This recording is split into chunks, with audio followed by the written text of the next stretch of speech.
Hello ladies and gentlemen, once again this is Jeremy Smith. Today I'm going to give you guys a quick look at Canon's new EOS RP. Now, there's a lot of people complaining about this camera, about it missing 4K full frame, about it missing 24p, about it using an older image sensor and so on. I'm not going to go into all that right now.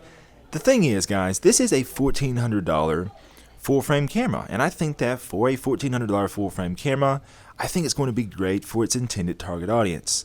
Now, as a guy sitting here filming with the Sony A9, I am not the target audience for this camera, and all the people complaining about this camera on YouTube right now, guys, you're not Canon's target audience either with this camera. This is not meant for us really high-end users. So who is this camera designed for? Well, I think this camera is perfectly designed for someone who is wanting a good solid full frame camera that's going to be great for filming in 1080p. It does have this the tilt out LCD screen, so if you're a vlogger, it's going to work really well for that. And you're going to have a very small and lightweight camera to use also. So if we take a look at this camera, it's basically going to be very reminiscent of a camera like Canon's T7i. And if you guys have ever seen my video on that camera, you guys will know that that's actually one of my all-time favorite entry-level cameras because it's very intuitive and easy to use. If we put this RP over onto the scene modes, you guys will notice that it has basically the same type of scene modes that we have on the Rebel T7i. And this camera does not have a built-in flash, but basically we still have a little bit of control over other things. So for example, if I were to put this on the portrait mode, normally we can't really go in here, and normally we can't change a lot of our functions. So on this one, if I come in here and select some different options here, you guys will notice that if you're a higher end user, you would know that you need to change your exposure compensation or something along those lines.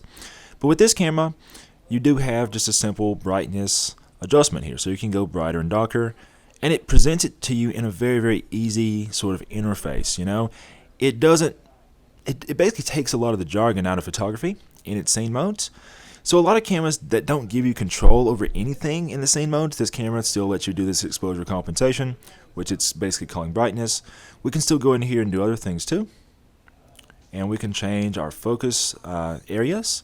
We can change our continuous shooting.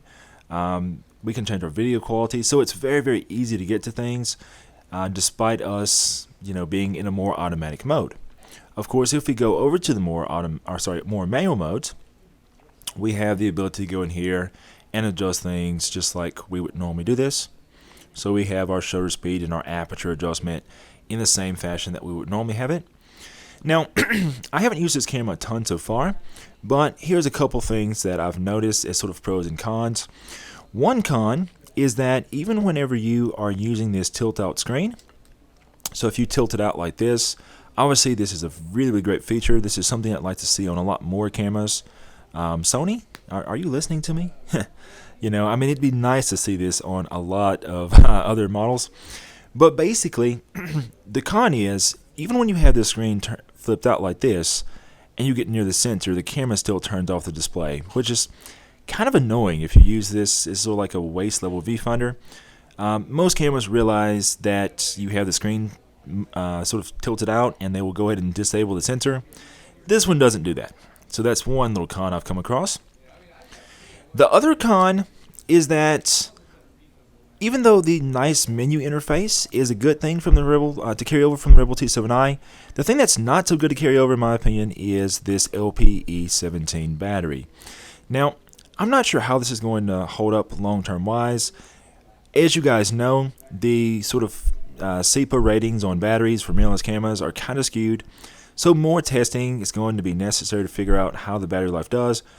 But yeah, the initial numbers do not look good. It's a couple hundred shots or something like that on a single charge. So I do wish Canon had gone with a little bit larger battery here. But of course, we're going to test this in more detail. If you look over on this side, we have all of our connections.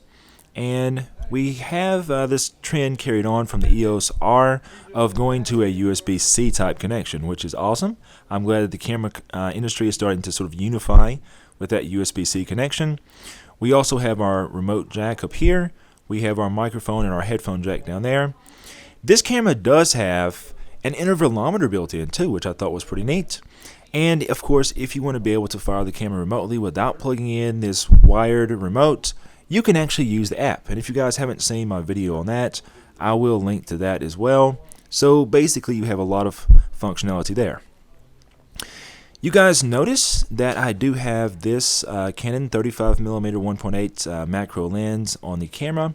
I took a few shots with this so far. I will be shooting with it more again, and I'll update you guys on how that goes. And this is an excellent lens. You know, it focuses really close, and image quality looks good so far. But unfortunately, this does kind of bring me to my next con so far with this camera. And it's not really about this camera, it's more about Canon's mirrorless system.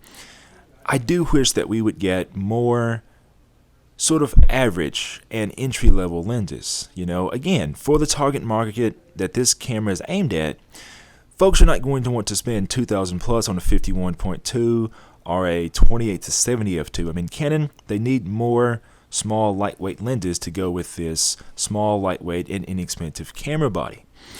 So that's just kind of my sort of like first initial thoughts. The camera does feel good in hand. Unfortunately, I don't have Canon's little grip to show you guys, but from the images I've seen of it, it looks to be very, very well designed. Control-wise, it's pretty much like using a, I guess it's more like a Rebel 70, or not a Rebel, but a 77D, or like an older, say, Rebel T6S or something like that, control-wise. So we do have the two command dials. We have one for our aperture and one for our shutter speed. So you guys can see how that all works out. Shutter speed there. Aperture is going to be back here on the back. And then we have a lock up here for our back dial. So it works out pretty well. We don't have a focus joystick or anything on this one. But again, you know, for this segment of camera, that's not something we typically see. And the cool thing about this is it does have a touchscreen. So while you're using your viewfinder even, you can use your thumb on the screen and use the whole touch and drag settings. That's basically what this is in our menu. We can go in and configure that. So it works out really, really well. So again, it's something that for this level of camera, I think it's perfectly acceptable and it works very well. This has been a very, very quick first look. So if you guys have questions, definitely feel free to write me in the comments below. Also be sure to follow me on social media because often I post images and such of cameras that I am testing, and people write me with many questions there too. You can check me out on Instagram or Facebook. I am known as Photog J the Great, which, yeah, duh, you know, I'm a photographer, and I am great, so it makes perfect sense. Anyways, guys, until next time, this is Jeremy Smith, signing off.